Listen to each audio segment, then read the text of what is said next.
Guys, please give the heading features of GST.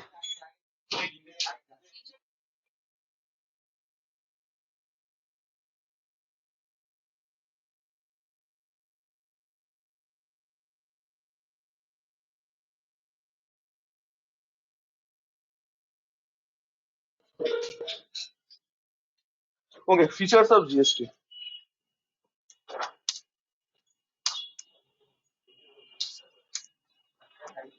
So,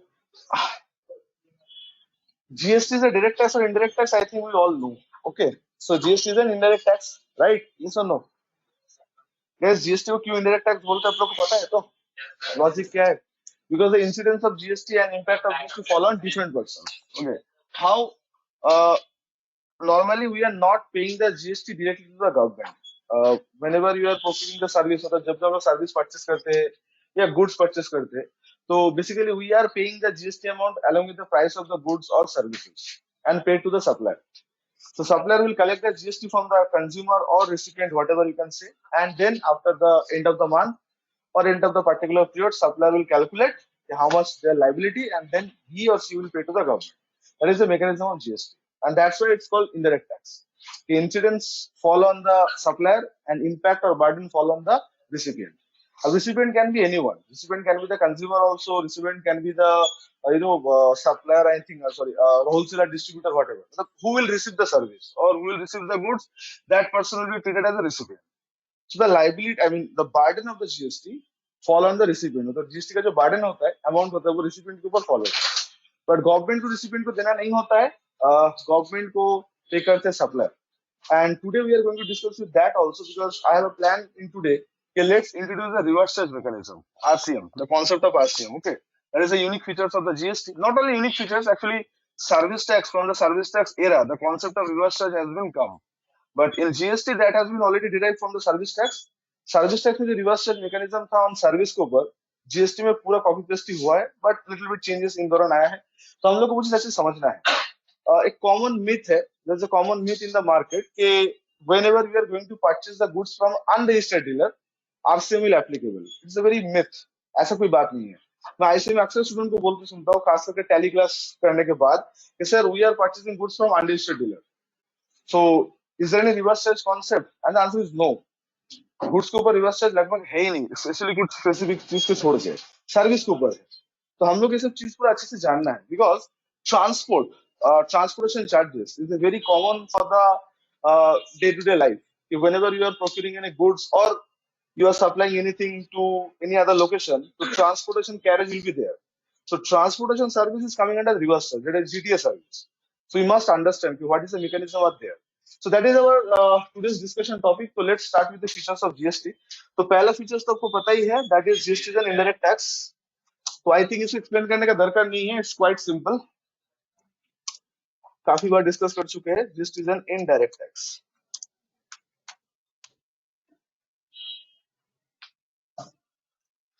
GST is an indirect tax. Okay, number one. Number two,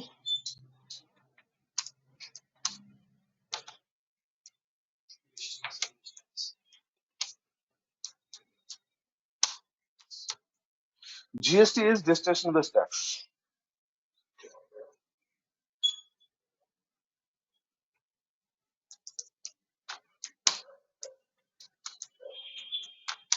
The component of GST are CGST, SGST, IGST, UPGST,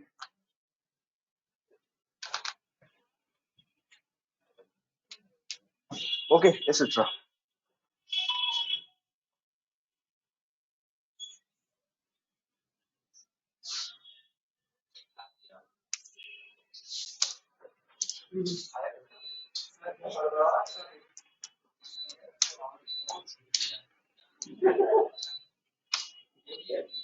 class तो यहाँ और वहाँ क्यों चला गया वो? आराम से आराम से चलो आराम से. उधर ही बैठो, उधर ही बैठो, उधर ही बैठो, उधर ही बैठो.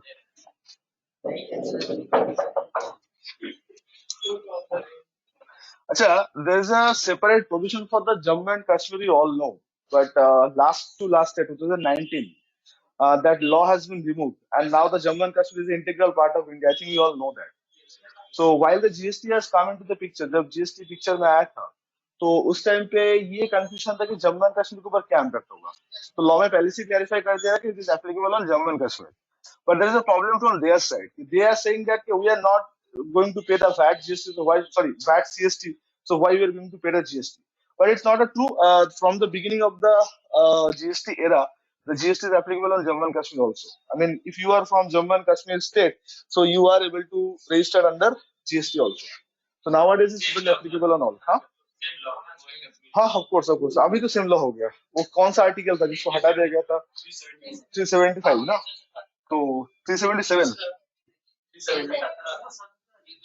अच्छा, what ever, there is a article जो हट गया.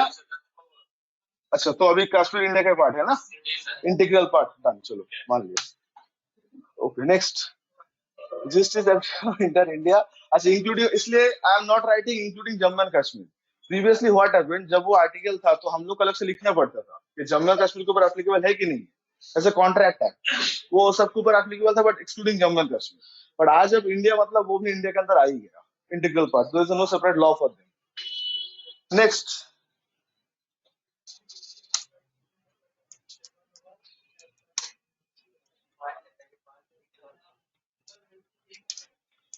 the ultimate burden of the GST.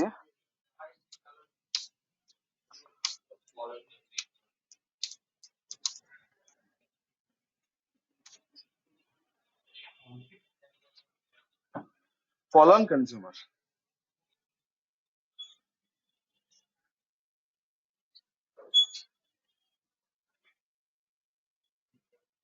Okay.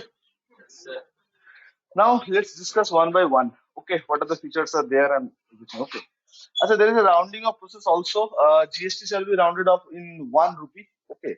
So last में जगह देखो. So let's discuss one by one all these features. It's very simple features. So हम लोग को discuss करना है. अच्छा, our target is start with the reverse charge और input tax credit, because जब तक वो नहीं करेंगे तब तक हम लोग practical start नहीं कर पाएंगे. 1 3B and all that. So मेरा जल्द से जल्द टारगेट रहेगा वहां तक पहुंचे. ओके. अच्छा, so students who are attending online, I think मेरा आवाज आप लोग तक क्लियरली जा रहा है. So कोई भी कंफ्यूजन आप लोग के एंड से हो तो प्लीज पूछ लीजिएगा, ठीक है. अच्छा, so GST is an indirect tax. ये बात बोलने का दरकार नहीं, we have already discussed. Now what is the meaning of distribution-based tax? Okay. अच्छा, so guys, before the GST, in the market, I told you last class बताए थे हम लोग कि there's a several indirect tax up there, like excess duty, custom तो already अभी भी है, VAT, CST and all that. So VAT, especially VAT and CST, is chargeable on the sale. Okay, if the sale is happening within the state, अगर within the state के अंदर cell होता तो VAT लगता था, और स्टेट के बाहर अगर सेल होता है तो CST एक्ट लगता था. अब सपोज मान लो manufacturer from Gujarat. Okay, Gujarat का कोई मैन्युफैक्चरर है. They are manufacturing like Maruti Suzuki, any kind of branded car और समथिंग लाइक दैट, और we are from West Bengal. So मैं बात करूं जब जीएसटी नहीं आया था, before the GST regime, I mean 1 जुलाई 2017 से पहले. So what happened that time? Say for example, any supplier has manufactured any product in Gujarat, Maharashtra, whatever, and we, the consumer from the different state, if we are going to buy the product, अगर ये product हम लोग खरीदने जाए, तो question ये आ रहा था कि टैक्स जो चार्ज होगा वो क्या चार्ज होगा. तो गुजरात से बंगाल अगर कोई सप्लाई होता था उस टाइम पे, या कोई दूसरे स्टेट से अगर दूसरे स्टेट में सप्लाई होता था, एनी डिफरेंट टू स्टेट में अगर सप्लाई होता था, तो that time CST, central sales tax, will be there. Now the question is arising that time कि सर suppose seller जो है वो गुजरात से है and buyer जो है वो वेस्ट बंगाल से है, and the component of the tax was CST, not GST, central sales tax. Now the question is arising, who is going to collect the tax, because there is a two state are performing. One is a sender and another one is a receiver. So CST was origin based tax. And now what is the meaning of origin based tax? Goods का movement जहां से start होगा, tax उसी state पे मिलेगा. Goods का movement जहां से स्टार्ट होगा, टैक्स का पैसा उसी स्टेट में मिलेगा. So if the goods movement of the goods starts from the Gujarat, So the entire amount of the tax shall be collected by the Gujarat only. That was a rule before the GST. अगर आप GST का थोड़ा history check करोगे, if you are going to check the history of the GST, so that bill was proposed in 2003, but आते आते 2017 तक लग गया. तो अगर आप थोड़ा सा मतलब ज्यादा नहीं 15 साल पीछे अगर चले जाओगे, और अगर उस टाइम पे अगर सिचुएशन चेक करो, that time UPA 1 was there जब जीएसटी का प्रपोजल आया था, तो सबसे पहले जो अपोज किया था वो बीजेपी था. अगर उस टाइम पे पॉलिटिकल बैकग्राउंड चेक करोगे तो that time Narendra Modi ji was I mean he was that time Gujarat CM था, and I guess Sushma Swaraj ji that time was a opposition leader that UPA first time government. So Gujarat सबसे पहले लाइन में खड़ा था कि जीएसटी हम लोग को नहीं चाहिए. Now why they are protesting in GST? Just because of this rule, destination based tax. क्यों? Why sir? इसमें क्या होता है, सीएसटी में क्या होता था ऑलरेडी आपको पता हो चुका है कि गुजरात से कोई भी सामान मैन्युफैक्चर होके पूरा भारत में जहां जहां कंज्यूम होगा, manufactured in Gujarat, consumed in West Bengal, consumed in Telangana, Andhra Pradesh, wherever, tax will be collected by the Gujarat only. तो एसीजेड एरिया का नाम सुने होंगे आप लोग, स्पेशल इकोनॉमिक जोन. तो गुजरात का आधा जगह जो है वो एसीजेड एरिया है. जामनगर, ओके, देन सानंद, तो बहुत सारे डिस्ट्रिक्ट है जहाँ पे Gujarat has been declared as SEZ. Now, what is the meaning of SEZ? SEZ का मतलब होता है, अगर कोई जगह SEZ डिक्लेयर होता है, इसका मतलब ये कि उस जगह पर अगर बिजनेस करते हो तो दैट वाज 100% टैक्स फ्री. ठीक है, first 5 years 100% tax free, and next 5 years I guess 50% tax should be paid, something like this kind of rule. In West Bengal, if you know the place Singur, if you know the place the Holdia, Falta, okay, Shalboni, they are all the SEZ area. New town like जहाँ पे वो TCS का जो जगह है, that is also the SEZ area. तो ना ACZ area पे बिजनेसमैन का फायदा ये होता है, वो टैक्स फ्री जोन रहता है.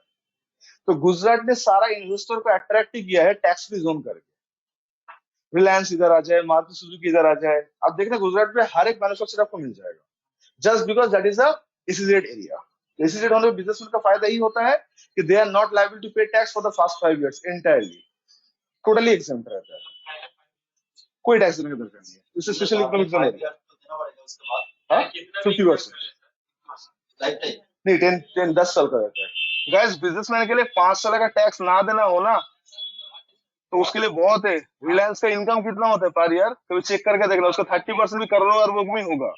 तो अगर तुम बोलोगे सर 5 साल टैक्स नहीं देना होगा, और लिटरली जामनगर में रिलायंस का नया प्लांट भी स्टैब्लिश हुआ, वो भी एसीजेड एरिया ही है 2014 में. तो फायदा होता है बिजनेसमैन का. बिजनेसमैन इसलिए तो पॉलिटिक्स को इन्फ्लुएंस करते हैं, बिकॉज फायदा भी उन लोग को भी होना चाहिए. चलो that is a different context, मैं उसमें नहीं जाऊंगा अभी. So the question is arising that Gujarat is saying that कि सर हमने एसीजेड डिक्लेयर करके सबको बुलाया ये दिन देखने के लिए कि पैसा भी और लेके जाए, क्योंकि if it is called destination based tax, so scenario will be completely changed. Origin based tax means tax will be collected by that state from where the movement of the goods start. वही state को पैसा मिलेगा जहां से goods का movement start होगा. Destination में पैसा मतलब पूरा situation will be change. What is the meaning of that? Sir tax will be collected by that state at which the goods is been delivered. तो जीएसटी आने पे टैक्स का पैसा उनको मिलेगा जो गुजरात से सामान ले रहा है. कोई भी स्टेट अपना रेवेन्यू लॉस कभी नहीं चाहेगा कि मेरा रेवेन्यू लॉस हुआ. सीएसटी टोटली स्टेट रेवेन्यू का पार्ट था. तो जीएसटी का जो एसजीएसटी पार्ट है वो भी स्टेट रेवेन्यू का पार्ट है. But we all know that, अभी तक तो सबको पता चल ही गया होगा कि अगर supply one state to another state होता है, I mean Bengal to Bihar, outside Bengal, so we know IGST will be charged, right? So IGST is also distributed between the central and state. They should be the 50-50. So now the question is arising, if anyone is supplying goods from Gujarat to any other place in India, so IGST will be charged. So IGST, say for example 18%. So 9% will be central, 9% will be the state. Now which state? And the answer is Gujarat is not the other one at which the goods being delivered or the service being consumed. Tally solution private limited is from the Bangalore. अगर आप tally का भी licence purchase करोगे देखो तो बैंगलोर का address आता है. It's from Karnataka. So if you are from Calcutta, you are from Delhi, you are from Bombay, wherever you are other than the Karnataka, so you are going to buy the tally, so they will charge IGST. Original version का बात कर रहा हूँ. So Karnataka is another state which also known as the IT hub, Bangalore, because of that. So उन लोग को भी नुकसान हुआ because they are the manufacturing और पूरा इंडिया उसको कंज्यूम करता है. तो जो पैसा कल बैंगलोर को मिल रहा था आई मीन कर्नाटक को मिल रहा था, वो पैसा किसी और स्टेट को मिलेगा। तो ये रूल के हिसाब से इंडिया में कुछ 5 to 6 स्टेट को मेजर रेवेन्यू लॉस होने का चांसेस था, और चांसेस है भी। Gujarat, Maharashtra, Telangana, Karnataka, Tamil Nadu, because they are the manufacturing state. So manufacturing state is always opposing this rule. Why? Because they are thinking that कि अगर जीएसटी आए तो रेवेन्यू लॉस हम लोग का होगा, and that is for sure, definitely होगा। क्योंकि जो पैसा मुझे मिल रहा था कल तो किसी और को मिलेगा। क्या मारुति सुजुकी छोड़ के गुजरात छोड़ देगा? वो तो गुजरात में रहेगा। वो तो प्लान स्टैब्लिश किया बिजनेस करने के लिए। तो लॉस मारुति सुजुकी का नहीं हो रहा है, लॉस टाटा नैनो का भी नहीं हो रहा है, लॉस हो रहा है स्टेट का। बिजनेसमैन क्यों लॉस होगा? Businessman are saying that within the state CGST, GST, outside this IGST, tax is common for us, done. But sir what about the state? जो टैक्स कल स्टेट को मिल रहा था आज वही टैक्स किसी और स्टेट को मिलेगा। तो कोई स्टेट ये नहीं चाहेगा कि मेरा रेवेन्यू किसी और लेके जाए। तो that's why they are opposing the GST because of this. आप लोग बताइए कौन सा लॉ सही है? मतलब ओरिजिन वालों को मिलना सही है कि डेस्टिनेशन वालों को मिलना सही है? मैं आप लोग को सिंपल क्वेश्चन पूछ रहा हूँ। विकास क्या लग रहा है, कौन सा सही है? ओरिजिन सही है कि डेस्टिनेशन सही है? डेस्टिनेशन सही है। आप लोग क्या लग रहा है? बाबू के लोग, मैडम क्या लग रहा है, ओरिजिन की डेस्टिनेशन? निक क्या लग रहा है आपको, डेस्टिनेशन की ओरिजिन? निक है ना तुम्हारा नाम? हाँ, अच्छा निक। क्या लग रहा है तुम्हें, डेस्टिनेशन की ओरिजिन कौन सा सही है? अच्छा, जीएसटी आने से पहले पूरा वर्ल्ड में डेस्टिनेशन ही चल रहा था, खाली इंडिया में ओरिजिन चल रहा था। व्हाई डेस्टिनेशन सही? You are from the Bengal, you are from the Odisha, you are from the Bihar. So पैसा उसी स्टेट को मिलना चाहिए ना जो स्टेट से आप बिलोंग करते हो। हम लोग चल रहे थे उल्टा, ऐसा ग्लोबली ये रूल था कि हम लोग चल ही रहे थे उल्टा, जीएसटी में सुधर रहे थे। बट वी नो दैट कि सिस्टम सिस्टम होता है, सिस्टम को जब चेंज करने जाओगे तो हंगामा तो होगा ही। तो उस टाइम पे गवर्नमेंट को एक रूल निकालना पड़ा, कॉम्पेंसेशन सेस बोलते हैं। आज भी वो रूल है। और क्या है वो रूल? जीएसटी आने के बाद, after the introduction to GST, if any state feels that they are suffering from high revenue loss, अगर उन लोग को लग रहा है कि रेवेन्यू लॉस हो रहा है, तो central government will compensate that loss for fast 5 years। GST introduction के बाद अगर कोई स्टेट ये प्रूव करे कि जीएसटी से पहले मेरे पास रेवेन्यू ज्यादा आ रहा था, जीएसटी होने पे मेरा रेवेन्यू लॉस हो रहा है, तो जितना लॉस होगा that loss will be compensated by the central government for the fast 5 years, fast 5 consecutive years, 2017, 18, 19, 20, 21, हाँ 5 कंसेक्यूटिव ईयर्स। तो उसके लिए भी कैलकुलेशन अलग से बनाया गया था कि कौन सा बेस माना जाएगा, कैसे difference calculation, whatever, but there is a provision. तो जीएसटी जब आया तो लॉ कुछ इस तरह का लिखा था कि if any state will suffer loss after the GST, तो central government may compensate the loss for the first consecutive year. जैसे ये मे शब्द दिखा लॉ में, हर एक स्टेट वहां पे अपोज किया, क्योंकि मे मतलब यू नो दैट कि मे आई कम इन, मे आई गो, तो उसमें आंसर हाँ भी हो सकता है ना भी हो सकता है। और ये बात सबको पता है कि इंडिया में ये चीज चलता है कि सेंट्रल में अगर अलग गवर्नमेंट है, स्टेट में अगर अलग गवर्नमेंट है, तो वो मे का भी हाँ नहीं होगा, वो ना ही होगा ऑलवेज। वैसे वो बोलेगा शब्द में लिखा था तो मे आई सेड नो, तो सेंट्रल गवर्नमेंट के ऊपर प्रेशराइज करके मे शब्द को हटा के विल डाला गया कि सेंट्रल गवर्नमेंट विल कंपेंसेट, इसका मतलब देना ही पड़ेगा। तो अभी भी इसका पैसे लेके हिसाब किताब चल रहा है, जब जब लॉसेस होगा सेंट्रल गवर्नमेंट विल कंपेंसेट। इसके लिए गवर्नमेंट जीएसटी में कंपोनेंट और ऐड किया, कॉम्पेंसेशन सेस बोलते हैं। तो कॉम्पेंसेशन सेस पे जितना पैसा कलेक्ट होता है इन द जीएसटी, वो सारा पैसा स्टेट को कॉम्पेंसेट करने के लिए ही फंड कलेक्ट होता है। टोबैको प्रोडक्ट के ऊपर 175% सेस ले जाता है। Could you imagine that?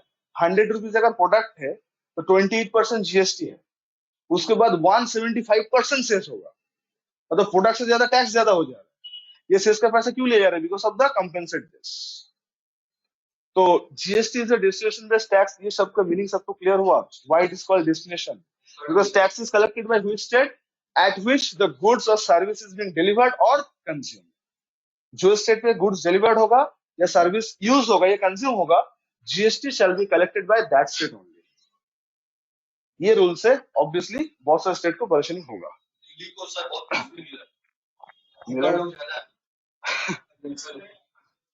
Delhi is something different, okay. इसीलिए सर जब जीएसटी जब आया था तो सर इन लोगों को बहुत बड़ा अच्छा भी लगा किसको, अरविंद केजरीवाल को। चलो दिल्ली का रूल्स अलग है। एनीवे, अच्छा, to all my online students, have you understood the meaning of destination based tax?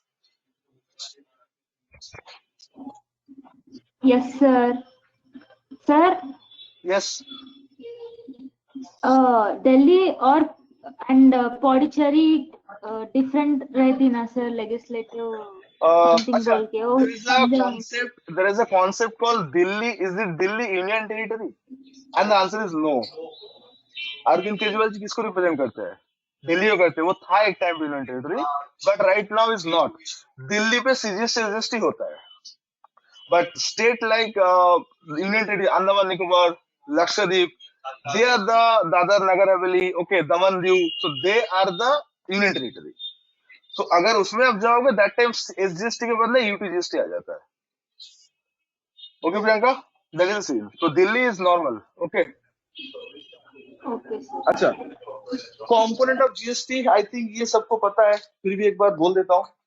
Sir supply, GST किसके ऊपर चार्ज होता है? It is on supply. तो सप्लाई अगर विद इन द स्टेट हो रहा है तो CGST and SGST. Supply outside state होगा तो IGST. But there is a concept कि if the supply is being happening within the union territory, you are from Andaman and your buyer is also from the Andaman, so that time SGST shall be replaced by the UTGST. CGST will be as it is there, but SGST जो fact है ये हट के क्या हो जाएगा? UTGST, union territory goods and service tax. ये तभी होगा जब यूनियन टेरिटरी के अंदर सप्लाई मूव करेगा। बट लक्षद्वीप से अंडमान जाएगा या दादर से अंडमान आएगा तो आईजीएसटी आ जाएगा। स्टेट के बाहर जाते ही IGST will be there. Okay, now finally GST is applicable inter India, is all no. Now this is the final destination, that is the ultimate burden of the GST fall on consumer. अच्छा, last class I also told you that there is a myth in the market under the GST we are paying much more tax. Before we are paying less tax, but now we feel that after introduction of the GST we are paying much more amount of tax. This is a myth. It's not true. Why, sir? Before GST there is a VAT there. So suppose you are going to purchase a laptop. अब GST से पहले एक laptop purchase करने गए हो तो उसके ऊपर वैट लगता था। VAT is how much? Say for example 14.5%। आज वही लैपटॉप जब जीएसटी देने जा रहे हो तो आपको दिख रहा है कि उसमें 28% लग गया, 18% लग गया, से फॉर एग्जांपल। तो people are saying that time VAT लग रहा था 14.5%, अभी जीएसटी लग रहा है 18%, तो 4% का तो डायरेक्टली इंक्रीज हो गया। आम आदमी तो यही सोचेगा ना, common man will think that कि previously VAT in the bill VAT was 14.5%, now GST is 18%, so it means the price of the product will increase. But that's not true, because previously VAT is visible on the bill only, but there is a hidden tax called excise duty. Excise shall be charged on manufacturer. So manufacturer जब bill बनाता है तो excise charge करके bill बेचता है। आप जब कोई लैपटॉप कोई स्टोर से लेते हो तो they are not a manufacturer. Great Eastern is not a manufacturer. They are the retailer. So Great Eastern will charge, that time they were charging the VAT only. तो excise का था rate था 12.5% and VAT का rate था 14.5%। 12.5 and 14.5 अगर आप मार्च करोगे तो कितना हो जाता है? It's 27. 12.5 plus 14.5. 20, and excise, I mean VAT has charged on excise also. VAT का जो 14.5% है वो 12.5 एक्साइज का 12.5 के ऊपर भी चार्ज होता था। तो प्रीवियसली अगर देखा जाए तो हम लोग टैक्स ज्यादा देते थे। जीएसटी में लिटरली वो टैक्स कम हो गया, इसलिए जीएसटी में कॉन्सेप्ट आया था आरएनआर बोल के, रेवेन्यू न्यूट्रल रेट बोल के। ओके, तो पहला बात तो ये कॉन्सेप्ट आप समझ लो कि प्रीवियसली जो सामान के ऊपर 5% वैट था, आज अगर उसके ऊपर 12% जीएसटी है तो सामान के ऊपर टैक्स सरकार ज्यादा नहीं ले रहा है, बिकॉज आपको खाली वैट दिखता था, एक्साइज दिखता ही नहीं था उस टाइम पे। Excise has been charged by the manufacturer only 12.5%, that was the rate. Okay, gold के ऊपर 1% था, उसके ऊपर 12.5%। तो सर आज हम लोग ये प्रूव करना है कि जीएसटी का मैकेनिज्म कैसे मूव करता है। ठीक है, तो एक छोटा सा एग्जांपल में लूंगा जहां पे आप लोग को समझ में ही आएगा कि ultimate burden of the GST fall on consumer का मतलब क्या है। Okay, so please give the heading mechanism of GST. अच्छा, 5 नंबर को छोड़ के 1 2 3 4 में कोई किसी का डाउट है? It's normal discussion. ओके, 5 वाला में डिस्कस करो, 5th नंबर डिस्कस कर दे रहा हूँ। 1 2 3 4 में कोई प्रॉब्लम है आप लोग का, ऑनलाइन ऑफलाइन? किसी का भी? No, sir. Okay, the mechanism of GST.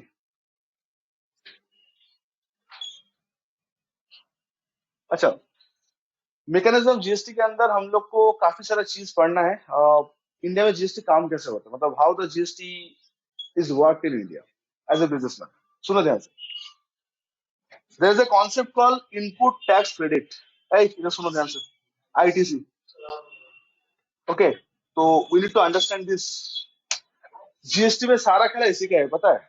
आज जीएसटी में कोई भी लॉ चेंज होता है, कोई भी नोटिफिकेशन आता है, सारा खेला इसी का ही होता है। लोग जो परेशान है वो इसी के लिए हो रहा है। और recently recently frankly speaking, government ने इतना स्ट्रिक्ट रूल बना दिया, यू कैंट इमेजिन दैट कि किस लेवल पे गवर्नमेंट लॉ को स्ट्रिक्टनेस करते हैं। कैसे? पहले तो आईटीसी के बारे में आपको समझना है, what is ITC and how it works.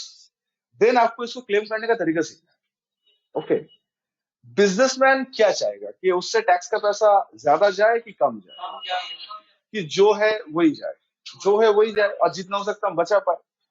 तो say for example, Great Eastern का एग्जाम्पल लेते हैं। तो Great Eastern is a trader. I think we all know difference between the manufacturer and trader.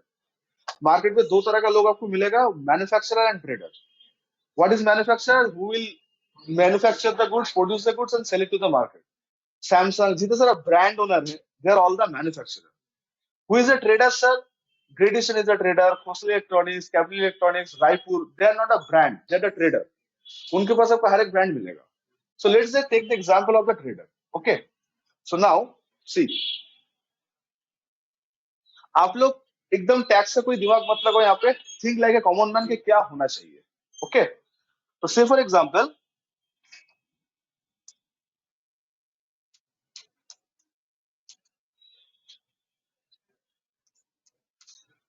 अच्छा एग्जाम्पल मैं ट्रेडर का ले रहा हूँ, ठीक है। आई am not talking the example of manufacture. Manufacture कहानी अलग होता है। सो ट्रेडर मीन्स ही और she will perform very simple task. Goods by करेगा, प्रॉफिट मार्जिन ऐड करेगा, बेचेगा, बात खत्म। जितना प्रॉफिट है वो प्रॉफिट है, फिर खत्म, फिर परचेस, फिर सेल, समथिंग लाइक दैट। तो I am taking the example of the traders only. Okay, so suppose आज ग्रेट ईस्टर्न ने 10 लाख का कोई स्टॉक परचेस किया। ओके, एंड उसके ऊपर से for example CGST and SGST था 6% करके ले लेते, चलो कोई दिक्कत नहीं। सो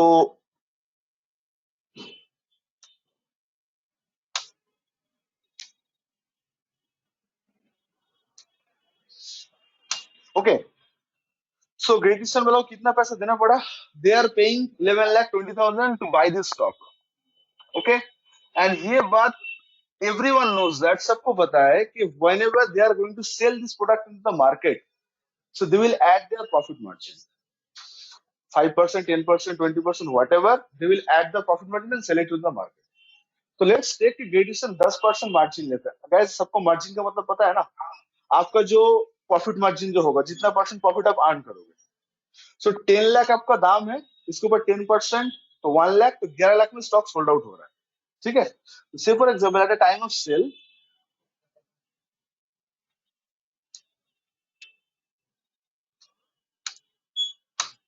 ओके, तो देन सीजीएसटी भी चार्ज होगा। तो अच्छा, आपको एक बात बताओ, at the time of purchase the rate was 12%, तो at the time of sale the rate will same, change हो जाएगा। ट्रेडर का सेम होगा, खरीदने के टाइम पे जो रेट होगा, बेचने के टाइम पे भी सेम ही रेट रहेगा, there will be no changes in rate. सो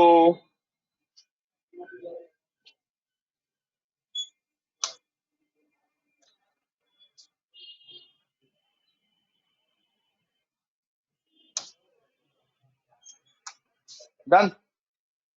अच्छा, so this is the purchase side, this is the sale side. Now please think like a common man. Okay, common man की तरह सोचिए, कोई tax का ज्ञान पे मत दीजिए, तो आप लोग के पास आंसर जल्दी आएगा कि क्या होना चाहिए था। Okay, so guys, you can see sir, tax is coming in both the occasion. At the time of buy, taxes come also, and sell के time पे भी आ रहा है। My first question is, sir, liability कौन सा है यहाँ पे? अगर मैं ग्रेट ईस्टर्न को कंसिडर करूँ, if I consider the Great Eastern, who has purchased the goods and now who is selling the goods, जो goods buy किया था अभी सेल कर रहा है। Now just tell me one thing only, Sir, what is the liability for the Great Eastern? This one to this one. This is liability ki this is the liability. Pakka na? Why this is liability? Because this 66,000 Greatest is going to collect from the customer. Okay? So that is the liability for the Greatest. How much liability? Total 1,32,000. So this 1,32,000 is collected by the Great Eastern, the supplier. Government को देना पड़ेगा. तो जब 1,32,000 government को great eastern देने जा रहा है, तो ग्रेट ईस्टर्न को मन में एक बात आया, अरे यार खरीदने के टाइम पे तो 1,20,000 दे चुके हैं. वो तो बाद में आया सर, पहले तो ये तो सुनो क्या होता था. सेंडबैग क्रेडिट जब नहीं आया था तब लोग ऐसे बेवकूफी करता था. तो सर हम लोग क्या बेवकूफ थे उस टाइम पे? सिचुएशन आपके सामने, आंसर आप ही सोच लो. सीसी का रूल, सेंडबैग क्रेडिट का रूल आया था 2003 में. ओके, आज अगर जीएसटी में मैकेनिज्म नहीं होता तो सच में जीएसटी हम लोग के लिए हानिकारक होता. क्योंकि बाय करने गया हो तो जीएसटी, सेल करने जा रहा हो अगेन जीएसटी, फिर ये जिसको बाय करेगा अगेन जीएसटी, तो अल्टीमेटली प्रोडक्ट का दाम बहुत बढ़ जाएगा. बट सरकार को चाहिए कितना ग्रेट ईस्टर्न से? 1,32,000. Great Eastern is a supplier, तो लाइबिलिटी उनका है. तो लाइबिलिटी कितना है? 1,32,000, जितना कस्टमर से लिया गया. ये तो सरकार का पैसा है ना. तो ग्रेट ईस्टर्न जब 1,32,000 देने जाएगा, उसको नहीं बोलना चाहिए कि सर ऑलरेडी हमने 1,20,000 दे दिए है. आपको ना दिए, मतलब सरकार को ना दिए सही, I am not directly paying to the government, but ये जिनसे परचेस किया उसको तो दिया है, वो तो गवर्नमेंट को पे किया होगा, हाँ या ना? तो गवर्नमेंट बोला इट्स ओके, वी अंडरस्टैंड आप क्या कहना चाह रहे हो. You mean you want set off. Yes sir, we want set off. जितना आपको चाहिए और जितना हमने दे चुके हैं, एक दूसरे के साथ सेटअप करके जो होगा, अल्टीमेटली आपको बनते हो तो आपको देना पड़ेगा. अगर हमने आपको देके रखा है तो आप मुझे वापस कर लेंगे, हम लोग कैरी फॉरवर्ड करेंगे. This is a simple mechanism of the input tax credit rule. Vivek Soni sir से जब हम लोग पढ़े थे, सोनी सर हम लोग को एक ही लाइन पे बताया था शुरू में कि लॉ तो है एक लाइन का, कि खरीदने के टाइम पे जितना देना है और बेचने के टाइम पे जितना देना होगा वो एक दूसरे के साथ क्या हो जाएगा, set of. That is a law. But वो कंडीशन पढ़ते पढ़ते हम लोग का पूरा हालत खराब हो जाता है. वो भी हम लोग को पढ़ना पड़ेगा. बट सिंपल मैकेनिज्म तो पहले समझ ले. तो एक नॉर्मल बिजनेसमैन, ही और शी विल थिंक दैट कि सर आई नीड टू पे 1,32,000 because that much amount I have collected from the customer, वो मेरा देना पड़ेगा. बट हमने भी तो कुछ दे के रखे हैं ना गवर्नमेंट को ऑलरेडी. तो गवर्नमेंट को अगर यहाँ पे 1,32,000 दे दे और यहाँ पे 1,20,000 ऑलरेडी दे चुके हैं, तो सामान का एक, खाली सामान का पोजीशन चेंज हुआ है. एक बार रिसीविंग पोजीशन में था, एक बार सेंडिंग पोजीशन में आ गया. जितना बार पोजीशन चेंज हो उतना बार गवर्नमेंट को टैक्स मिलेगा, तो गवर्नमेंट तो मालामाल हो जाएगा. फिर ऐसा नहीं होना चाहिए. तो they propose the set off and this is known as input tax rate adjustment. Why it is called input tax rate adjustment? Because आप जो परचेस किए हो that is your input. Purchase के ऊपर जो टैक्स पे करते हो that is your input tax. And why it is called credit? Because आप इसको सेट ऑफ कर रहे हो. क्रेडिट मतलब ये आपको बेनिफिट दे रहा है. क्या ये 1,20,000 1,20,000 आपको बेनिफिट नहीं दे रहा है क्या? You are getting the benefit. क्या बेनिफिट दे रहा है? आपका लाइबिलिटी कम कर दे रहा है. आपने कितना अमाउंट कस्टमर से कलेक्ट किया? 1,32,000, ये दो amount, that is your liability. But आप सरकार को 1,32,000 का पैसा नहीं दे रहे हो. अब क्या दे रहे हो? ओनली सेट ऑफ करने के बाद. तो डोंट यू थिंक दैट ये जो अमाउंट है ये आपका लाइबिलिटी को एडजस्ट कर दे रहा है? तो एसेट का मतलब तो वही होता है जिससे आपको बेनिफिट मिले. If I ask you the definition of asset, now what is the definition of asset? Asset is anything which has a future economic benefit. So can I say this is my asset? Yes. ये 1,20,000 जो हमने दिया, this is my asset. तो input tax credit जो होता है that always be treated as an asset for the company. अगर आपको ये आईटी से अवेलेबल हो तो पूरा लॉ में हम लोग को ये सीखना पड़ता है कहाँ हम लोग को ये मिलता है, कहाँ हम लोग को नहीं मिलता. ये एक बात है. एंड सेकंड पॉइंट है कंडीशंस क्या है. सरकार ऐसे दे देगा कि प्रूफ भी मांगेगा, तो वो सीखना पड़ेगा. प्रूफ पहले बहुत सिंपल था, अभी बहुत रिस्ट्रिक्ट कर दिया, बहुत ही रिस्ट्रिक्ट. इवन घड़ी का टाइम भी बोल दिया कि 11:59 तक अगर फाइल होगा तो आपका जीएसटी 2A में जाएगा. जैसे 59 के बाद फाइल होगा अगले मंथ कैरी फॉरवर्ड हो जाएगा, इस मंथ आपको नहीं मिलेगा, वगैरह वगैरह रूल चालू किया. मतलब आप अगर देखोगे और रूल को अगर फॉलो करना चाहोगे तो आपको एहसास होगा कि गवर्नमेंट किस तरह का रैगिंग कर रहा है, मतलब अपना एसएससी के साथ. अब ये क्यों कर रहा है रियली डोंट नो. पब्लिक कितना एक्सेप्ट करेगा that I also don't know. But law तो बन रहा है. तो अभी आईटीसी का नियम अगर पढ़ने जाओगे तो यू शुड नो दैट ये जो सेट ऑफ करने का जो तरीका है इतना इजी नहीं किया है। तो आप लोग नाम सुने होंगे GST 2A, GST 2B, 3B, सुने हो ना सब नाम, तब ये सब चीज आएगा पिक्चर में। तो हम लोग को पूरा जीएसटी का सीखना ही है, मेरा टारगेट वही है आप लोगों के साथ कि ये डिस्कस करें। बिकॉज मार्केट में कोई आपसे नहीं पूछेगा एक्सप्लेन सप्लाई, फिर वहां पे आप डीएसएलआर सुना दो, ऐसा नहीं पूछेगा मार्केट में। मार्केट में ही पूछेगा sir I have the 1,30,000 ITC, how shell I claim, ये क्वेश्चन पूछेगा। तो आपको ही सीखना पड़ेगा क्लेम कैसे करते, समझ रहे हो? तो गाइज तो जीएसटी में हम लोग को क्या लिखे, हम लोग mechanism of the GST, right. तो मैकेनिज्म ऑफ द जीएसटी का मतलब है हम लोग का जीएसटी में इंडिया में कैसे जीएसटी ऑपरेट होता है। Ultimate burden of the GST जो हम लोग लिखे फॉल ऑन कंज्यूमर, वो इसी से ही प्रूफ हो जाएगा। वो जो लास्ट लाइन लिखे थे ना, ultimate burden of the fall on consumer बोल के, वो जो लाइन है वो एक कॉन्सेप्ट एस्टेब्लिश कर देगा। आप लोग पहले मुझे कंफर्म करिए कि ये चीज समझ में आया कि नहीं आया, बोले हाँ या ना प्लीज। ये जो इनपुट एंड आउटपुट का जो खेला है क्लियर, किसी कंफ्यूजन है तो बोलिए। Anyone, any?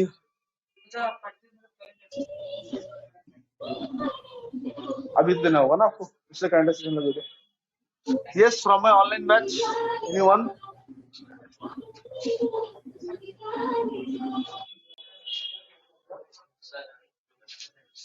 हाँ बोलिए sir.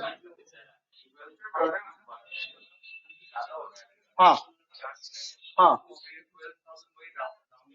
No no no no. नाम क्या सर आपका? नाम क्या? अमृत, अमित। ए सुनो, अमित का एक बहुत अच्छे से क्वेश्चन है, थैंक यू अमित। सर 12,000 पे करना पड़ा है ना यहाँ पे हम लोग राउंड ऑफ सेटअप करने के बाद। सर 1,20,000 इनपुट, राठौर सर समझ में आ रहा है आपको?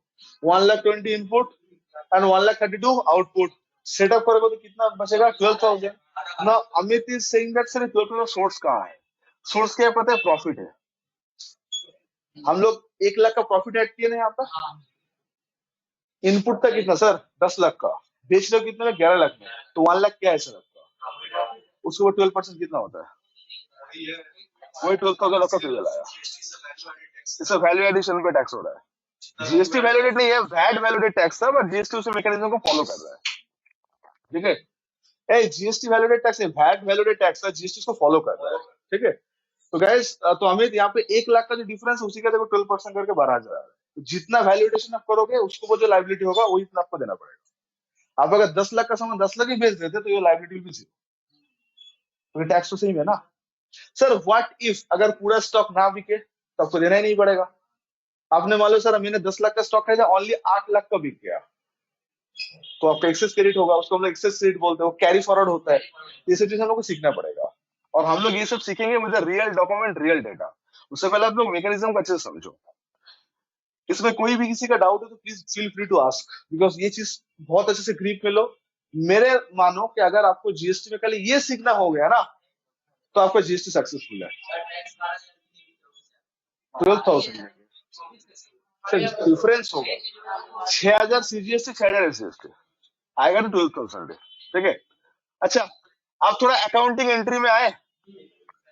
स्टूडेंट को जब पूछा जाता है एक बिल देके एक्सप्लेन द परचेज बिल, तो एंट्री में आधा टाइम में कंफ्यूज होता है और गलती हो ही जाता है, और फिर अगर इंटरव्यूअर पूछ लेते हैं कि आर यू श्योर, तो पूरा आंसर ही गलत, मतलब पलट जाता है पूरा।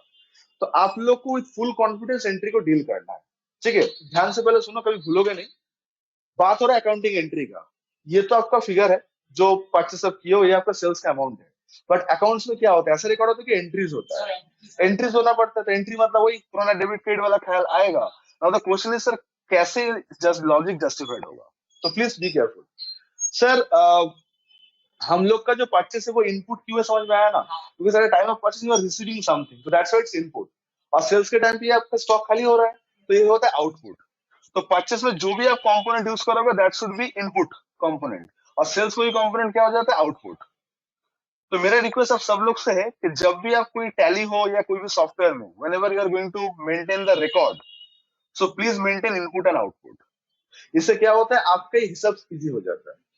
बहुत से स्टूडेंट को हम देखते हैं कि सीजीएसटी लेयर एक ही बना के दोनों में यूज कर रहे हैं। It's correct, I am not saying ये रॉन्ग है, करेक्ट है, बट प्रॉब्लम होता है एडजस्टमेंट करने के टाइम पे। जब एनुअल रिटर्न में पूरा एडजस्ट करना होता है तो सीजीएसटी को एक बार डेबिट साइड टोटल करना पड़ता है, एक बार क्रेडिट साइड टोटल करना पड़ता है। तो आप लोग ये सब चीजें सिखाऊंगा कि रियल डेटा के ऊपर काम जब हम लोग को मिलता है तो उसके ऊपर कैसे हम लोग डील करते हैं। तो उससे पहले एक छोटा सा इंट्रो तो होने बनता ही है कि कैसे हम लोग का एंट्री होता है। तो परचेस इनपुट सेल आउटपुट ये क्लियर है ना। तो परचेस में जो भी टैक्स पे करेंगे that should be as our input tax and sales में जो होगा that should be our output tax. तो आप एक बात बताइए, ये जो 1,20,000 whatever the 1,20,000 we are paying, is it our asset और is it our liability? Why asset? Because we are going to set off, means we are getting the benefit of it. So whatever the benefit we are getting, that should be always our asset. Expenses is our expenses, but prepaid expenses क्या होते हैं हम लोग के लिए? It is our assets, right? क्यों? Because अभी अगर पैसा दे रहे हो तो बाद में आपको देना नहीं पड़ेगा, वो एडजस्ट हो जाएगा. That is the fundamental of prepaid expenses ना. समझ रहे हो? So if anyone is asking now, sir please pass the journal entry. तो हम लोग परचेस किए, परचेस का टोटल अमाउंट कितना है? 10 लाख की 11,20,000? 10 लाख, फर्स्ट 1 लाख नहीं 10 लाख है, ठीक है। अच्छा टोटल बिल अमाउंट कितना है? It's 11,20,000। But when we are going to record the entry, so always remember one thing कि अकाउंटिंग नियम ये बोलते हैं कि if you are getting the benefit of tax, अगर कोई टैक्स का बेनिफिट अगर आपको मिलेगा, ये बात अगर जस्टिफाइड है, प्रूव्ड है, you have to record separately. Sir, once more, sure. If you are thinking that you are going to get the benefit of tax, आपको फ्यूचर में कोई टैक्स का बेनिफिट मिलने वाला है, बेनिफिट मतलब वही उसका सेट ऑफ करने मिलेगा। टैक्स का बेनिफिट क्या है? या तो आपको वापस किया जाएगा या आप सेट ऑफ करोगे। सर ये चीज इनकम टैक्स में भी है। आज अगर आपके नाम पे कोई टीडीएस काटा जा रहा है तो या तो आपको रिफंड मिल जाएगा या फिर आपको जो अल्टीमेट लाइबिलिटी होगा वो सेट ऑफ हो जाएगा।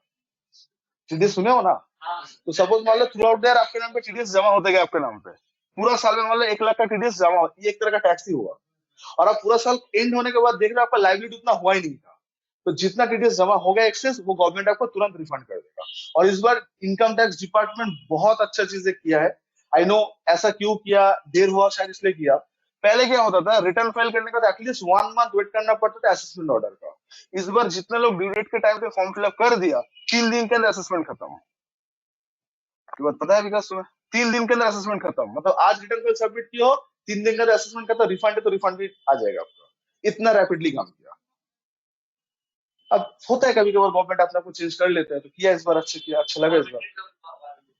क्या चीज? सबके लिए चाय पीना है तुम्हें? मतलब सारा गवर्नमेंट जॉब वाला टैक्स देता है, हम लोग तो है ही नहीं कुछ, हम लोग तो छोड़ो यार, ठीक है। सबको लिए भाई, सबके लिए, सबके लिए, ठीक है। ऐसा सुनो ये देखो, तो दिस इज द एसेट, ये बात प्रूव है ना आपको।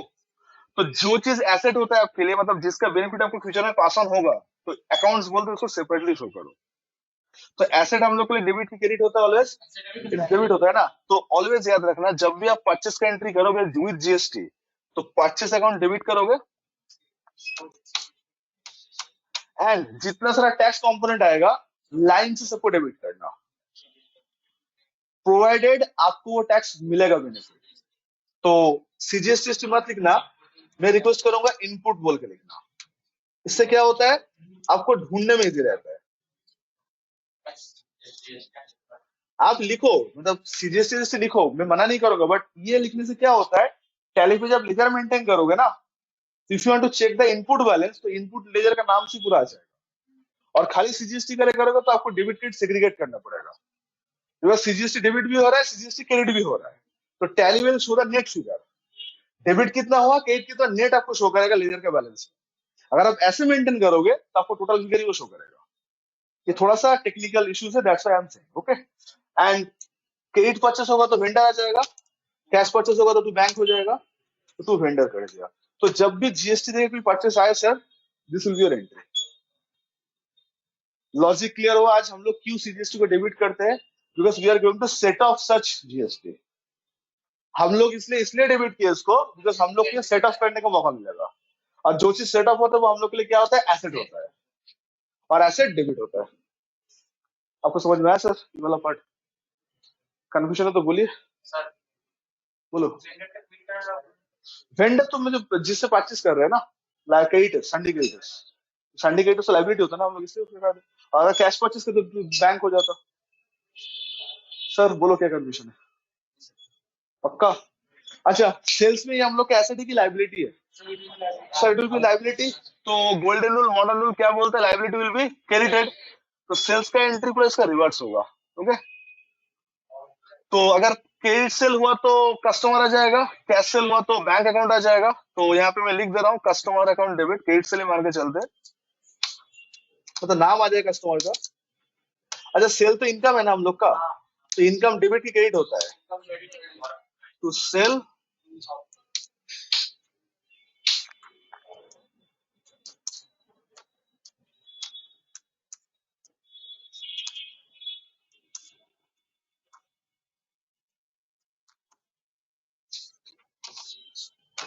ओके, अमाउंट भर लेंगे हम लोग। तो सर ये ऑलरेडी आपको पता ही था, अभी ये बात सुबह स्टार्ट हुआ इसलिए मैं आप लोग एक्सप्लेन कर दिया why. I am just saying why, क्यों क्यों हम लोग ये करते हैं। क्लियर? तो नेक्स्ट टाइम से जब भी कोई सेल्स का एंट्री आए, ओके, जीएसटी देके, सो प्लीज याद रखिएगा सेल्स के टाइम पे जीएसटी क्रेडिट होता है। Why sir? Because that is a liability. whatever the amount you are collecting from the customer, you have to pay to the government. तो जो आपको देना होता है वो आपके लिए लाइबिलिटी होता है, दैट्स व्हाई क्रेडिट हुआ। और आपने जो देके रखे हो गवर्नमेंट को, वो आपको बेनिफिट देगा, इसलिए वो एसेट हुआ। Okay, every one of you getting this? तो आपको क्या लगता है जितना जीएसटी देके हम लोग परचेस करेंगे सबका आईटीसी मिल जाएगा? ये मिथ भी मार्केट में शुरू शुरू में था। क्या मिथ था? हंसी भी आता था उस टाइम पे लोगों का हरकत देख के, अभी भी आता है, लोग ऐसा करते हैं। सपोज मान लो एक ऑफिस है, ठीक है, और जीएसटी आने के बाद सबके पास मोरलेस जीएसटी नंबर आ गया, सब लोग अपने को रजिस्टर कर लिया। तो सबको ये बेनिफिट लेने का जल्दी था कि हम लोग बेनिफिट लेंगे, ऑब्वियसली बेनिफिट तो लेना ही चाहिए, पैसा दे रहे बेनिफिट क्यों ना ले। सो से फॉर एग्जाम्पल ऑफिस के लिए they are going to purchase snacks और बिस्किट और समथिंग लाइक दैट। तो वो लोग अपना रावण दिमाग लगा के ये बोलते हैं कि चलो जीएसटी बिल कराओ। तो हल्दीराम पे दुकान पे चले जाओ, वो भी जीएसटी बिल बना के देगा। विक्रम चंदमल सब लोग जीएसटी बिल आपको इशू करेगा, करेगा तो। And they are getting the price of the biscuits plus GST. उस दिन मुझे पता चला कि फुचका गोलगप्पे के ऊपर ही जीएसटी लगता है। ठीक है, मतलब जीएसटी आने के बाद मुझे सच में पता चला कि सच में महंगा हुआ। विक्रम चंदमल पे जाओगे तो उसके ऊपर भी देखना 5% जीएसटी ले लेते हैं वो लोग। ठीक है, चलो सब अपना अपना सोच है। तो जैसे जीएसटी बिल आते गया और अकाउंटेंट को पास ऑन करते गया, देख इसमें जीएसटी है, टेक द आईटीसी। तो गवर्नमेंट बोला हम लोग भी है यार, ऐसा थोड़ी है कि बिल आते जाएगा आप लेते जाओगे। ठीक है, अच्छा लेटेस्ट पार्ट, होटल बुक किया, फैमिली ट्रिप था, सीजीएसटी आया, वो भी दुकान के नाम पे ले लिया। बोले बिल पे सीजीएसटी से दिखा तो आईटीसी ले लो, मतलब उन लोग को फील आ गया था जहां जहां ये आएगा will get the ITC. Government बोला रुको जरा, कुछ रूल है वहां पे। ठीक है, तो उस टाइम पे एक नेगेटिव लिस्ट आया 17(5) 17 सबसेक्शन 5, जहां पे पूरा क्लियरली इंस्ट्रक्शन है कहाँ का आपको आईटीसी नहीं मिलेगा। तो क्वेश्चन अभी ये अराइज होता है, sir I have paid some, I mean I have purchase something, हमने कुछ खरीदे हैं जिसमें जीएसटी आया और बाद में पता चला ये 17(5) का आइटम है, मतलब मुझे उसका आईटीसी नहीं मिलेगा। तो भी क्या हम लोग सर ऐसे एंट्री करेंगे? मेरा क्वेश्चन समझ में आया आप लोगों को मैं क्या क्वेश्चन बोल रहा हूँ? यू हैव परचेज समथिंग, वही मान लो स्नैक्स, टी स्नैक्स परचेज किए हो from a restaurant, and restaurant has issued this bill, आपको ऐसे बिल दे दिया।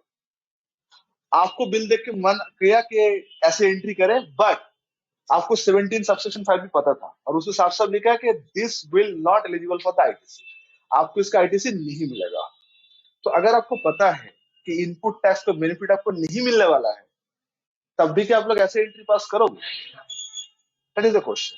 तो याद रखिएगा, अगर आपको प्रूफ हो, if you have understood that this amount is ineligible to claim the ITC, that time इसको अलग से शो करने का दरकार नहीं है, टोटल अमाउंट से तब एंट्री होगा।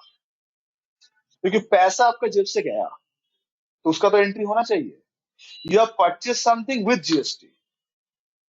तो सर अभिषेक यहाँ पे हम लोग परचेज किए, ठीक है, विद जीएसटी, तो कितना आया हम लोग का यहाँ पे? ये 11,20,000 आया। तो अगर कल मुझे पता चला कि 1,20,000 का एलिजिबल आईटीसी नहीं है मेरे पास, तो मेरे पास ये पैसा नहीं देना पड़ेगा क्या? ये पैसा तो देना पड़ा।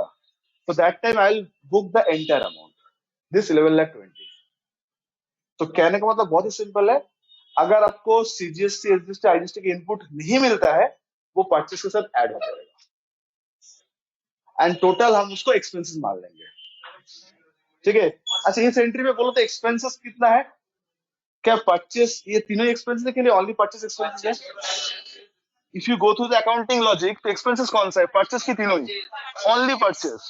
अमाउंट कितना का, अगर अमाउंट डालते तो मजा आएगा। 10 लाख की 11 लाख? 10 लाख ओनली। और ये 60-60 आएगा।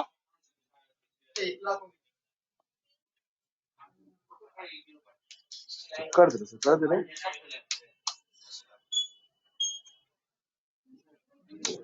ठीक है, राइट। अगर आपको पता चले कि 60-60 का क्या नहीं मिलेगा, you are not going to claim that. Sir ये कैसे पता चलेगा? रेफर 17 सबसेक्शन 5, हम लोग पढ़ेंगे। 17(5) एक सेक्शन है जहां पे साफ साफ मेंशन किया है कहां कहां आपको आईटीसी नहीं मिलेगा। लोग गाड़ी परचेस करते हैं, प्राइवेट कार, तो शोरूम वाला बोलता है do you have a GST number, बोलते हैं यस है, तो उसके नाम पे जीएसटी बिल बना के छोड़ देता है। अब गाड़ी के लेके बहुत हंगामा हुआ है जीएसटी लॉ में, 4 व्हीलर का बात कर रहा हूँ, कि उसका आईटीसी मिलेगा नहीं मिलेगा। गाड़ी के ऊपर जीएसटी 28% था, अभी तो 18% होगा, अलग बात है, बट शुरू शुरू में 28% था। कोई भी Swift I mean sedan class या हैचबैक क्लास खरीदो 28% जीएसटी। सो पहला बात सर, गाड़ी का जीएसटी तो उन्हीं को मिलेगा जो गाड़ी का बिजनेस में है। मतलब कोई मोटर ट्रेनिंग स्कूल चलाता हो या ओला उबेर की तरह राइड में यूज करता हो ये, और बट ऑफिस के लिए लिया या फैमिली ऑफिस बोथ मिला के लिया तो उसका आईटीसी नहीं मिलेगा। अब गाड़ी का केस में बात आता है नंबर का, रजिस्ट्रेशन का, आरसी का। तो आपको पता है कि इंडिया में डिफरेंट डिफरेंट कलर्स का नंबर प्लेट होता है। तो व्हाइट नंबर प्लेट जो होता है वो ऑलवेज प्राइवेट रजिस्ट्रेशन के लिए होता है, तो उसका तो आईटीसी बनता ही नहीं है। समटाइम्स येलो नंबर प्लेट का भी नहीं बनता। It depends on the nature of business, ठीक है। तो हम लोग को ये 17 सबसेक्शन 5 जो है वो अच्छे से समझना है, इसलिए ताकि वी शुड अंडरस्टैंड कि कौन सा ग्राउंड पे हम लोग को आईटीसी मिलना चाहिए, कौन सा ग्राउंड पे आप लोग आईटीसी नहीं मिलेगा। देखो आईटीसी नहीं मिलेगा मतलब आपको जीएसटी नहीं देना है, ऐसा बात समझ रहे हो क्या? जीएसटी तो आपका जेब से जाएगा ही जाएगा, इसमें कोई शक नहीं है, बट आप उसको क्लेम कर सकते हो कि नहीं कर सकते, दैट इज द क्वेश्चन। समझ पा रहा हूँ? कोई बिजनेसमैन अपना घर के लिए एसी खरीद रहा है, तो दुकानदार बोलते बिल किसके नाम पे बना है, तो दुकानदार बोलते करंट अकाउंट से चेक बना कर देते तो दुकान के नाम पे बिल बनाएंगे, तो दुकान का जीएसटी नंबर है, तो ग्रेट ईस्टर्न बोलो जो भी कंपनी बोलो वो जीएसटी बिल अपलोड कर देगा।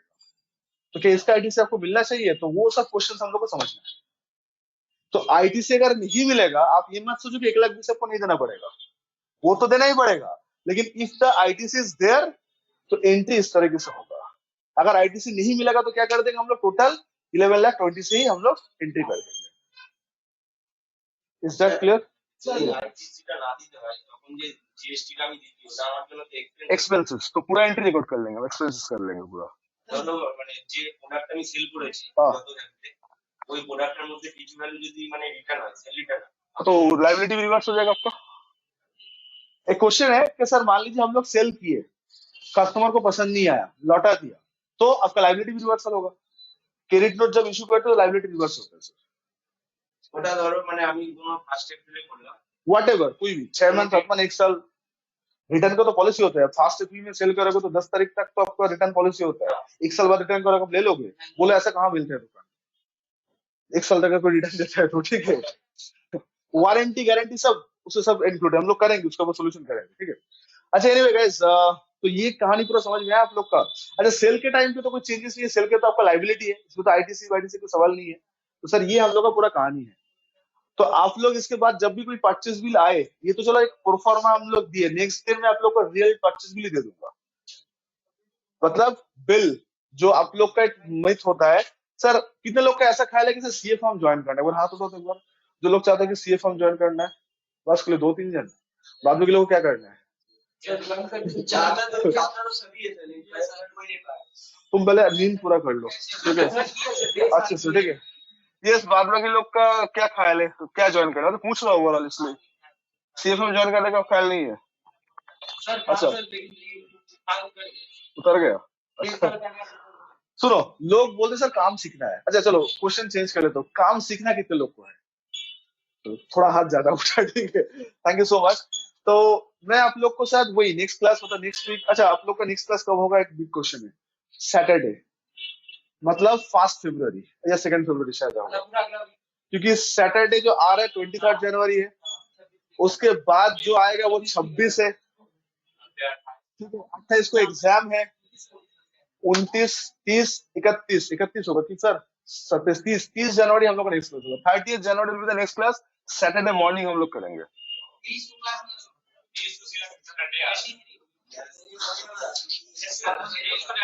भाई तुम लोग ना मतलब कुछ नहीं हो सकता है, ठीक है।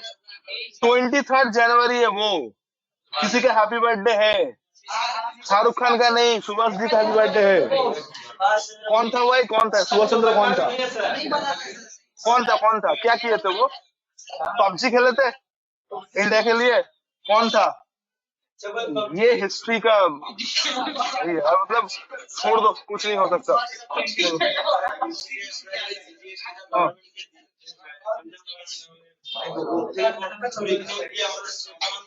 ना, that is solely filter.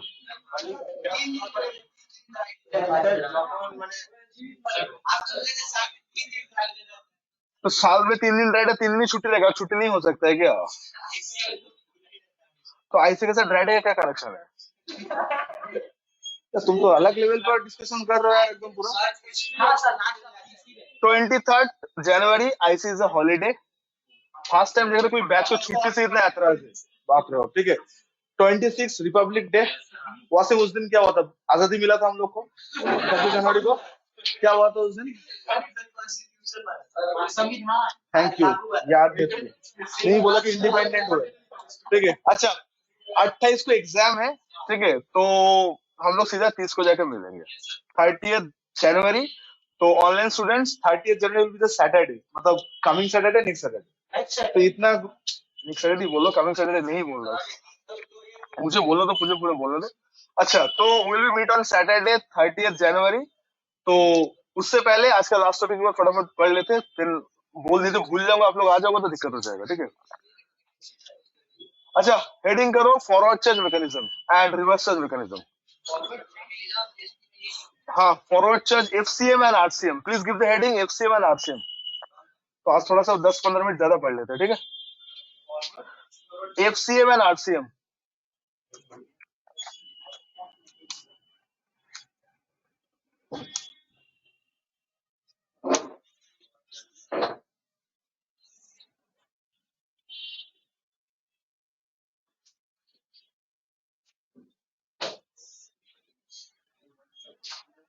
Okay. सुनो ध्यान से, क्या है ये। अच्छा तो सैटरडे मतलब जब हम लोग मिलेंगे, नेक्स्ट दिन का मैं प्लान ऑफ एक्शन बता दे रहा हूँ। ऑनलाइन स्टूडेंट ध्यान से सुनना, टैली सबका हो गया, चल रहा है, चल भी नहीं रहा है सर, आपका क्या हुआ, टैली कुछ हो ही नहीं है, क्यों। कितने लोग ऐसा हो जिसको टैली को ओपन बंद करना नहीं आता।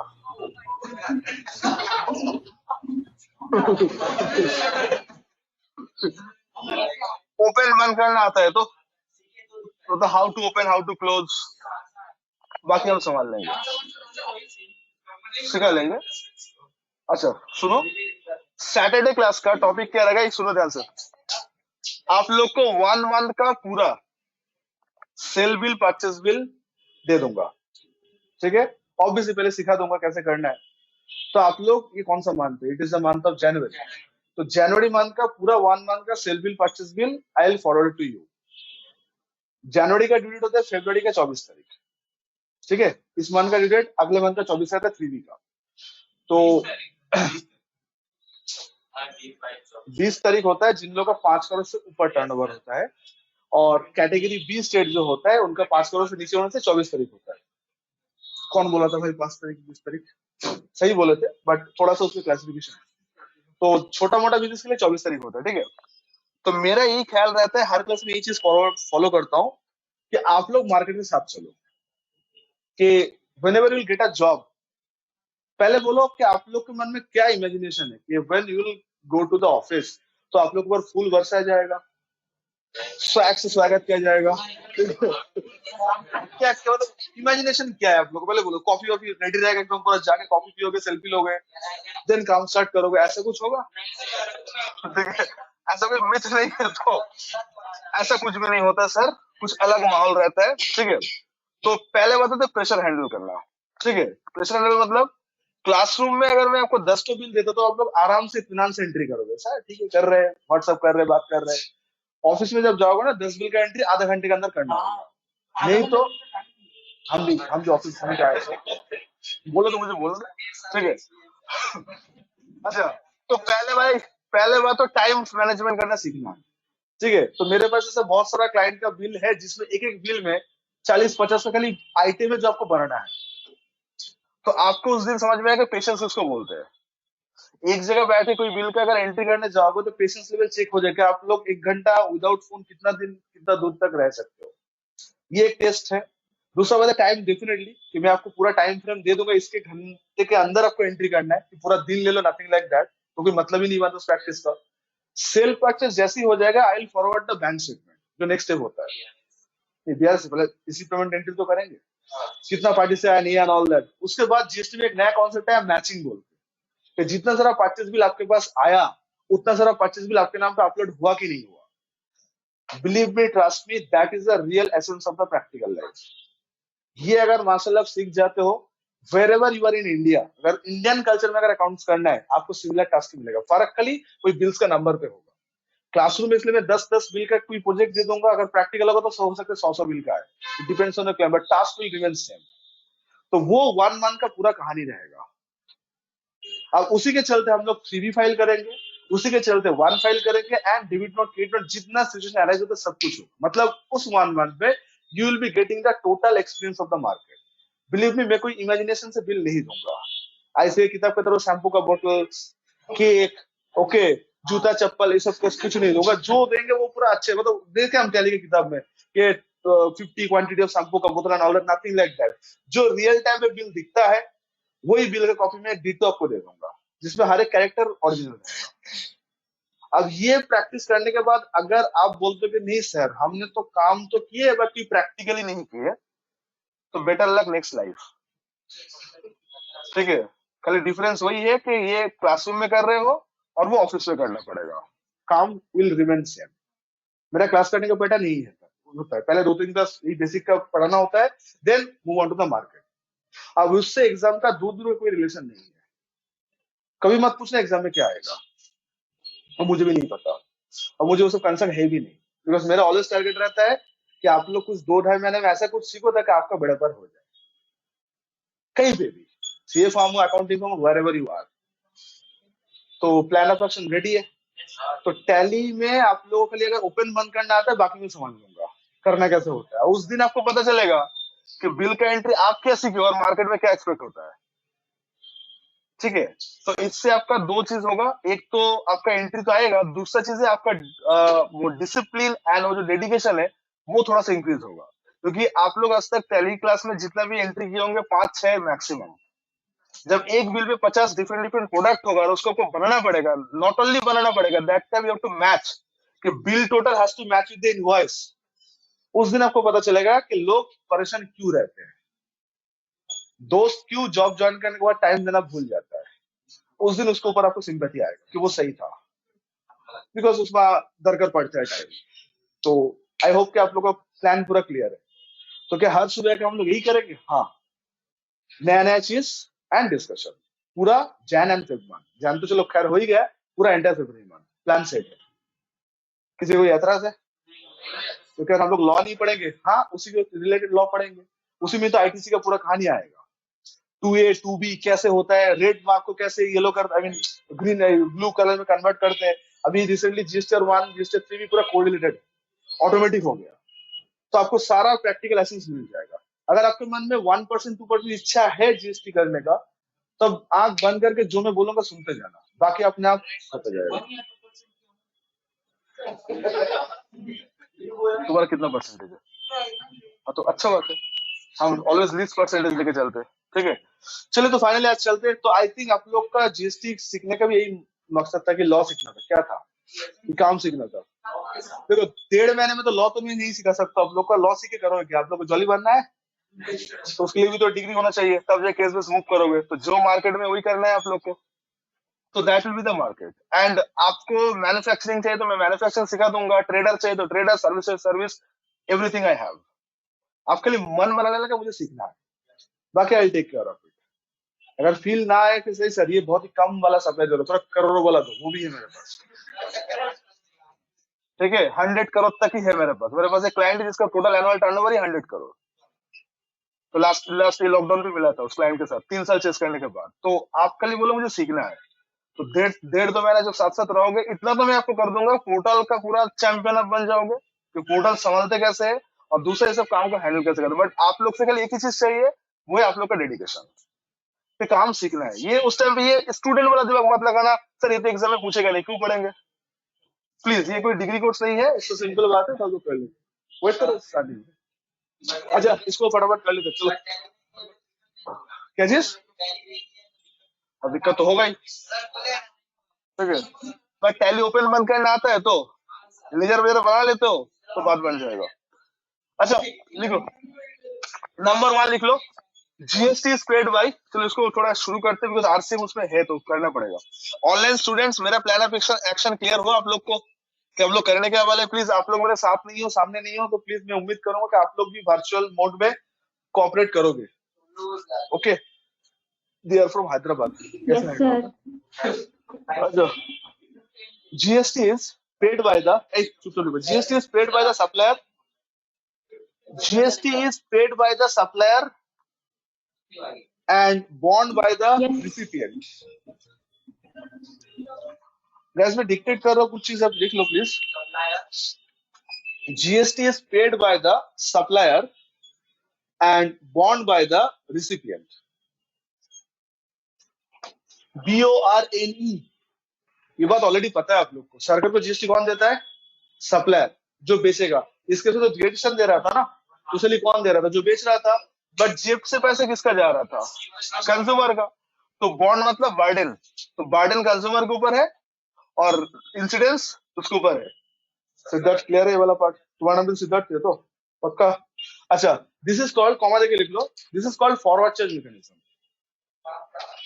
This is called forward charge mechanism. This is called forward charge mechanism, comma, change para करके लिख लो। when GST is paid and bond, BORNE, but when the GST is paid and bond both by the recipient,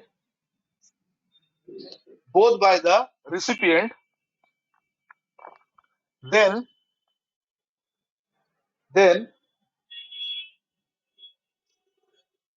it shall be called RCM.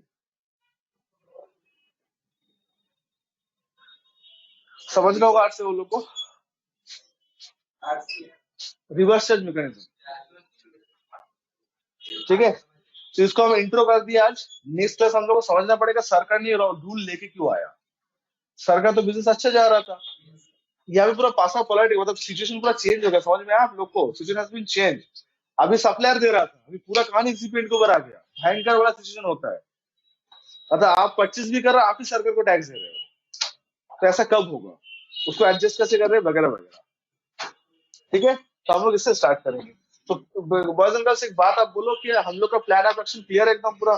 तो आप लोग को next class onward से homework जो मिलता रहेगा विदाउट एनी एक्सक्यूज, प्लीज मेरे लिए एक चीज फेवर करना, कभी एक्सक्यूज मत देना।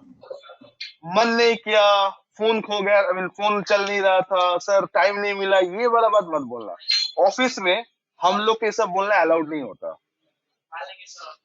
हाँ, ठीक है, अभी मानोगे तो ऑफिस में जाके भी करोगे, नहीं तो ऑफिस में जाके अक्सर स्टूडेंट यही बोलते सर इतना प्रेशर कौन लेता है। बट 3-4 साल बाद हम लोग अकस्टम हो जाते हैं।